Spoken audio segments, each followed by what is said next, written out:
নমস্কার বন্ধুরা, পিউ কিচেনে তোমাদেরকে আরেকবার স্বাগত জানিয়ে আজকে নিয়ে চলে এসেছি হাতের সাহায্য ছাড়াই কাঁঠালের বিচি খুব সহজে কিন্তু পরিষ্কার করতে পারবে। কাঁঠালের সিজন চলে এসেছে, কম বেশি কাঁঠালের বীজ আমাদের প্রত্যেকের বাড়িতেই থেকে থাকে। তাই পুরো ভিডিওটা মনোযোগ সহকারে দেখো, টিপস অ্যান্ড ট্রিক্স সহ পুরো ভিডিওটা তোমাদের কিন্তু ভীষণ কাজে লাগবে। বন্ধুরা, এখানে আমি 1 প্লেট কাঁঠালের বীজ নিয়েছি, আর ওপরে যে খোসাটা আছে শক্তমতো, এই খোসাটা কিন্তু খুব সহজেই ছাড়ানো যায়।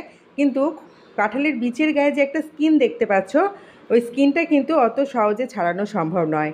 তাই এই স্কিনটা কি করে আমরা পরিষ্কার করব, সেটাই আজকে তোমাদের সামনে তুলে ধরছি। যে কোনো কিছুর মাধ্যমে হোক, এটা কিন্তু তোলা একদমই সম্ভব নয়। তাই খুব সহজেই কিন্তু আমি এটা করে দেখাবো। তোমরা পুরো ভিডিওটা মনোযোগ সহকারে দেখতে থাকো।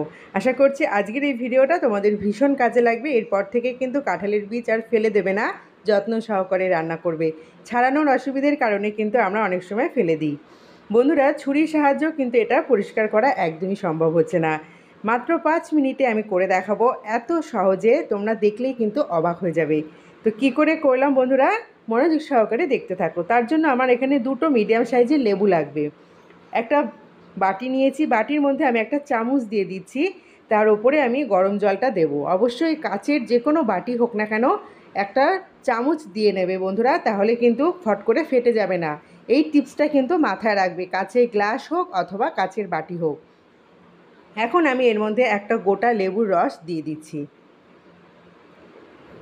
আজকের ভিডিওটা দেখে যদি এতটুকু উপকৃত হও বন্ধুরা, অবশ্যই কমেন্টস বক্সে জানাবে এবং লাইক করে দেবে, বেশি বেশি করে এটা শেয়ার করে দেবে সকল বন্ধুদের কাছে। আমরা অনেকেই কিন্তু কাঁঠালের বীজ পরিষ্কার করতে পারি না, সেই জন্য অনেক বেশি এটা শেয়ার করতে হবে। আর নতুন বন্ধু এসে থাকলে আমার চ্যানেলটিকে প্লিজ সাবস্ক্রাইব করে আজকে পাশে থাকা বেল আইকনটি প্রেস করে দেবে।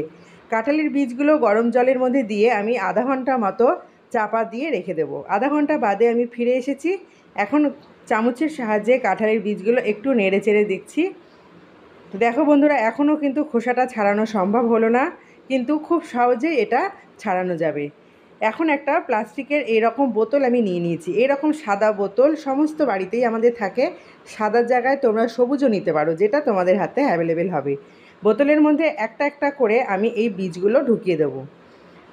বীজগুলো প্রচণ্ডই গরম, তার জন্য একটা প্লেটে আমি বীজগুলো তুলে নিয়েছি এবং হাতের সাহায্যে আমি বীজগুলো নিয়ে নিয়েছি। তবে সম্পূর্ণ বীজ একবারে দেবে না, আমার কিছুটা গ্যাপ দরকার, তার জন্য অর্ধেক, মানে দুবারে আমি এটা করব। ফার্স্ট স্টেপে আমি বীজগুলো দিয়ে দিলাম, আর তার মধ্যে অর্ধেক লেবুটা চিপে রস দিয়ে দিলাম। বোতলে ঢাকনাটা আটকিয়ে 10 মিনিট মতো এইভাবে আমাকে কন্টিনিউ নাড়াতে হবে, ঘড়ি ধরে 10 মিনিট। খুব সহজেই কিন্তু বীজের স্কিনটা আলগা হয়ে যাবে এবং পরিষ্কার হয়ে যাবে।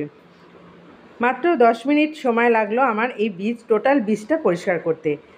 আমি প্রথম ধাপটা করছি বন্ধুরা, তোমরা একটু মনোযোগ সহকারে দেখো। আমার প্রথম ধাপটা কিন্তু হয়ে গেছে। এখন একটা বাটিতে পরিষ্কার জল নিয়ে বোতল থেকে সমস্ত বীজ আমি ঢেলে নিচ্ছি। একটা একটা করে সমস্ত বীজ কিন্তু আমার বাটির মধ্যে চলে এসছে। হাতের সাহায্যে একটু কচলে নিলাম। দেখো, আমার বীজগুলো কিন্তু অনেকটাই পরিষ্কার হয়ে গেল। তবে এখনও কাজ সম্পূর্ণ শেষ হয়ে যায়নি। সেকেন্ড ধাপটাও আমি করে নিচ্ছি বন্ধুরা।